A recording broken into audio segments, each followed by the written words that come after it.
말씀은 빌립보서 1장 8절에서 11절까지 말씀입니다. 제가 봉독해 올리도록 합니다. 내가 예수 그리스도의 심장으로 너희 무리를 얼마나 사모하는지 하나님이 내 증인이시라.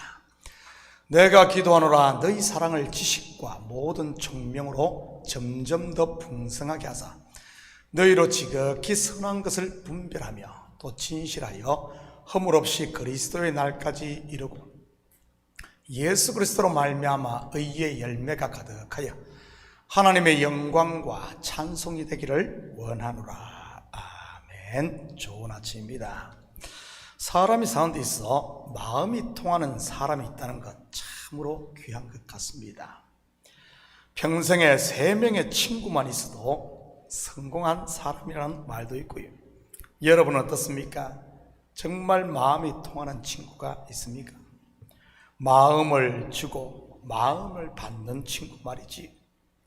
어려울 때 함께 울어주고 기쁠 때 함께 기뻐할 수 있는 사람 말입니다. 굳이 말을 하지 않아도 서로의 마음을 아는 그런 사람 말이지. 오늘 본문에 보면 사도 바울과 빌립보 성도들이 그런 관계가 아니었나 생각됩니다. 서로 마음이 통하고 떨어져 있으면 그리워하는 관계 말입니다. 8절입니다. 내가 예수 그리스도의 심장으로 너희 무리를 얼마나 사모하는지 하나님이 내 증인이시라. 얼마나 간절함과 사모함이 있었으면 이런 표현을 했겠습니까? 하나님이 내 증인이라고 말이지. 그런데 여기서 중요한 것은 바로 예수 그리스도의 심장으로인 것입니다. 인간적인 정이 아니란 말이지. 예수 그리스도의 심장을 다른 말로 하면 성령의 이끄심 또는 성령의 교통하심이라고 표현할 수도 있는 것이고요. 제 은사 목사님께서 자주 하셨던 말씀이 교회에서 성도들끼리 인간적인 정으로 지내지 말라고 여러 번 말씀을 하셨습니다. 사실 그때 전도사로 있었을 때는 그 의미를 제대로 알지 못했습니다. 성도들끼리 너무 친하게 지내니까 시기가 나서 그러나라고 생각했던 때도 있었고요. 보통 성도들이 목회자에게는 그렇게 가까이 다가오지를 않잖아요. 대부분의 성도들이 조심스러워서 말이지요. 그러니 목회자는 항상 외로운 것이고요. 그래서 목사님이 그런 말을 하시나 좀 오해를 했었던 것이고요. 그런데 지금 목회를 하면서 보니 정말 그 말이 맞다는 사실을 알았습니다. 여러분, 인간적인 정으로 친해져 가까워질수록 결국 보이는 것은 인간의 허물인 것입니다. 왜냐하면 아담인 인생 결국에는 죄덩어리요, 죄인이니까요. 그러니 기대를 가지고 시작을 하지만 결국은 실망만 남는 것이고요. 또한 이런 관계는 좋을 때는 좋은데 돌아설 때는 어떤 줄 아십니까? 찬바람이 나고 찬소리가 맺히며 돌아서는 것입니다. 원수지간이 왜 생깁니까? 다 이런 관계들이 틀어져서 그런 것 아니겠어요? 정을 주었다가 배신을 당했다든지 해서 말이지. 어떻게 네가 나에게 그럴 수 있어 하면서 뒤도 돌아보지 않고 헤어지는 것이지. 그런데 그리스도의 심장으로 친해지면 어떤 줄 아십니까? 상대를 통해 하나님을 보게 되는 것입니다. 뿐만 아니라 친해지면 친해질수록 그 속에 있는 하나님의 마음, 성령의 역사, 그걸 보기 때문에 친해질수록 하나님의 영광을 보는 것이지요. 형제를 통해 하나님을 보는 겁니다. 왜냐하면 그리스도의 심장으로 서로가 만나니 말입니다. 성령의 교통으로 만나는 것, 평소 때는 그렇게 친한지 잘 모를 때도 있습니다. 그런데 어떤 문제를 만난다든지 주의 일을 함께 할 때 보면 함께 죽고 함께 사는 형제요, 동역자요, 그리고 전우임을 알게 되는 것입니다. 주를 위해 죽을 수 있는 그런 관계 말이지. 사도 바울이 로마 감옥에 투옥되자 빌립보 성도들이 그에게 보인 태도가 바로 이런 것이었고요. 지난 새벽에 말씀드렸듯이 2년의 복바라지를 빌립보 성도들이 맡아서 했지 않습니까? 그러니 사도 바울의 마음이 어떻겠습니까? 이들을 통해 자기 사역에 열매를 거두고 있었던 것입니다. 저는 우리 식구들의 관계가 이렇게 되기를 축복합니다. 목장 리더와 목장 식구들의 관계가 그리스도의 심장을 두고 성령으로 교통하시고, 목사와 성도들의 마음이 성령으로 이렇게 통하는, 그래서 중보하고 마음이 통하는, 보기만 해도 귀하고 보기만 해도 감사하고 보기만 해도 사랑스러운 이런 관계들 말이지. 9절입니다. 내가 기도하노라 너희 사랑을 지식과 모든 총명으로 점점 더 풍성하게 하사. 9절부터 11절은 빌립보 성도들을 향한 바울의 기도입니다. 빌립보 교회는 사랑이 풍성한 교회였던 것 같습니다. 초창기 개척 멤버만 봐도 그렇지 않나요? 두아디라 성의 자주장사 루디아와 그의 가정, 하나님께서 그녀의 마음을 열어 말씀을 전하는 이 복음을 듣게 하자 어떻게 합니까? 바울을 친히 자기 집으로 영접해 극진히 대접을 합니다. 그녀의 따뜻한 이런 마음이 전해지지 않습니까? 그리고 빌립보 감옥을 지키던 간수도 마찬가지였던 것이고요. 바울과 실라가 빌립보 감옥에서 하나님을 찬미하자 옥터가 움직이고 감옥문이 다 열립니다. 순식간에 일어난 일이라 의안이 벙벙했을 것입니다. 그때 그 간수장이 어떻게 하려고 합니까? 칼을 빼어 자결 하기로 합니다. 죄수들이 다 도망간 줄 알고 말이지.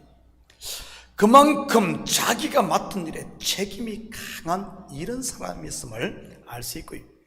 그 후 바울이 그를 말리고 자기들이 있음을 알리자 그는 바울 앞에 무릎을 꿇고 바울을 자기 집으로 데려가 씻기고 음식으로 공개합니다. 이것을 통해 우리는 그의 마음 또한 따뜻한 이런 사람임을 알 수 있는 것이고요. 교회를 세운 개척 멤버들이 이렇게 사랑에 가득하고 사랑을 실천하는 사람들이 그 교회 보지 않아도 알 수 있지 않습니까? 사랑이 풍성한 교회라는 사실을 말이지. 그런데 바울은 여기서 그들에게 멈추지 않고 지식과 총명이 더하기를 기도하고 있습니다.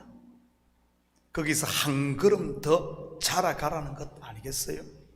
저는 우리 교회도 성장하는 교회가 되기를 축복합니다. 숫자적인 성장도 중요하지만 우리 성도들의 믿음의 분량, 믿음의 크기가 자라가는 것 말입니다. 이것은 저도 마찬가지인 것이고요. 그래서 저도 새벽 예배나 주일 예배는 말씀을 항상 새롭게 준비를 합니다. 여러분, 제가 24년을 단독 목회를 했으니 얼마나 많은 설교를 했겠습니까? 거기다가 요즘은 다 컴퓨터로 써서 설교를 하고 그 자료들이 다 저장되어 있고요. 코로나 이전까지만 해도 제가 종이에 써서 설교를 했습니다. 그 종이 쪽지도 제 방에 가면은 손수 쓴 종이 쪽지 설교문이 어마어마합니다. 그런데 그거 지금까지 한 번도 꺼내 읽어보거나 다시 사용하지 않았습니다. 타이핑을 해서 컴퓨터에 저장된 설교도 마찬가지고요. 클릭 몇 번이면 쫙 나오는데 말입니다. 왜 그런 줄 아십니까? 오늘 주시는 말씀을 저도 받고 성도들에게 주기 위함인 겁니다. 그래야 저도 매일 하나님과 말씀 안에서 동행하며 성장을 할 수가 있고 성도들도 오늘 주어지는 말씀을 먹음으로 자랄 테니 말이지. 그냥 배고픔을 때우는 밥이 아니라 사랑이 듬뿍 담긴 밥을 주기 위해서 말입니다. 그렇다면 여기서 바울이 말하는 지식, 어떤 지식이겠습니까? 그리스도를 아는 지식 아니겠습니까? 알면 알수록 그 은혜가 임하는, 그 은혜의 풍성함이 더하는 바로 하늘의 지식 말입니다. 그리고 이러한 지식은 아는 만큼 누리게 되는 것이고요. 10절입니다. 너희로 지극히 선한 것을 분별하며 또 진실하여 허물없이 그리스도의 날까지 이루고. 여러분, 성숙한 신앙인과 그렇지 못하고 미숙한 신앙인의 차이가 무엇인 줄 아십니까? 바로 이 분별력인 것입니다.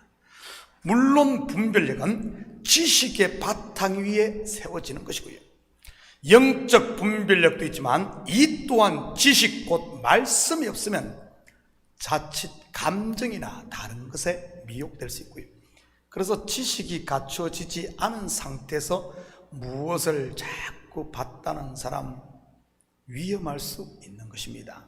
여러분 중에 꿈을 자주 꾸거나 아니면 어떤 마음에 이런 감동이 있습니까?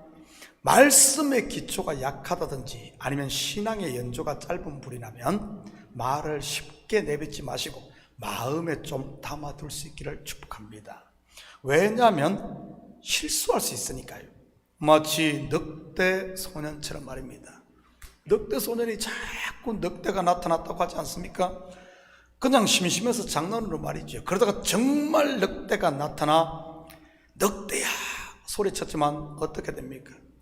아무도 도와주지를 않습니다. 영적인 세계도 그럴 수 있다는 말입니다. 그냥 보인다고, 꿈을 꾸었다고, 아니면 마음에 감동이 있다고 썸뻑썸뻑 말했다가 정말 성령이 감동을 하고 말하게 할 때는 아무도 듣지 않을 수가 있기 때문입니다. 저는 우리 식구들이 말씀 위에 굳게 서서 영적 분별력뿐만 아니라 하나님의 뜻을 잘 분별할 수 있기를 축복합니다. 그래야 롱런을 할 수 있으니까요. 11절입니다. 예수 그리스도로 말미암아 의의 열매가 가득하여 하나님의 영광과 찬송이 되기를 원하노라. 사랑의 지식의 분별력을 더하고 롱런하게 되면 결국 열매를 보게 되는 것입니다. 의의 열매, 곧 성령의 열매들 말이지. 이런 열매들이 풍성할 때 우리가 하나님의 자녀임이 세상 가운데 드러나고 하나님이 우리를 통해 영광 받으시는 것이고요. 사랑하는 성도 여러분, 오늘 하루도 그리스도의 심장을 가지고 여러분의 삶에 임함으로 여러분의 삶의 영역에 성령의 열매가 풍성하게 맺히는 이런 하나님의 영광과 찬송이 되는 복된 하루 되기를 예수님의 이름으로 축복합니다. 우리 같이 기도합니다. 사랑의 아버지 하나님, 참으로 감사를 드립니다. 아버지 하나님, 바울과 빌립보 성도들의 관계 참 아름다운 관계임을 보게 됩니다. 서로를 위해 간절히 기도하고 사모하며 중보하며 서로가 자라가기를 아버지 하나님 바라는 이런 아름다운 모습 우리의 삶 속에도 있게 하시고 우리 성도들의 삶의 영역에 마음이 통하는 이런 사람들을 붙여주셔서 서로 어려움도 함께하고 기쁨도 나누며 험난한 인생길 서로 의지하고 힘이 되며 아버지 하나님 영적인 동지가 되고 친구가 되고 동역자로 살아가는 저희들 되게 도와주시옵소서. 우리 참교회도 우리 성도들 이런 아버지 하나님 아름다운 성령의 교통이 있는 관계들이 되어지므로 온전히 우리를 통해 하나님만이 영광받는 이런 교회, 이런 삶이 되게 도와주시옵소서. 감사드리며 예수님의 이름으로 기도드립니다. 아멘.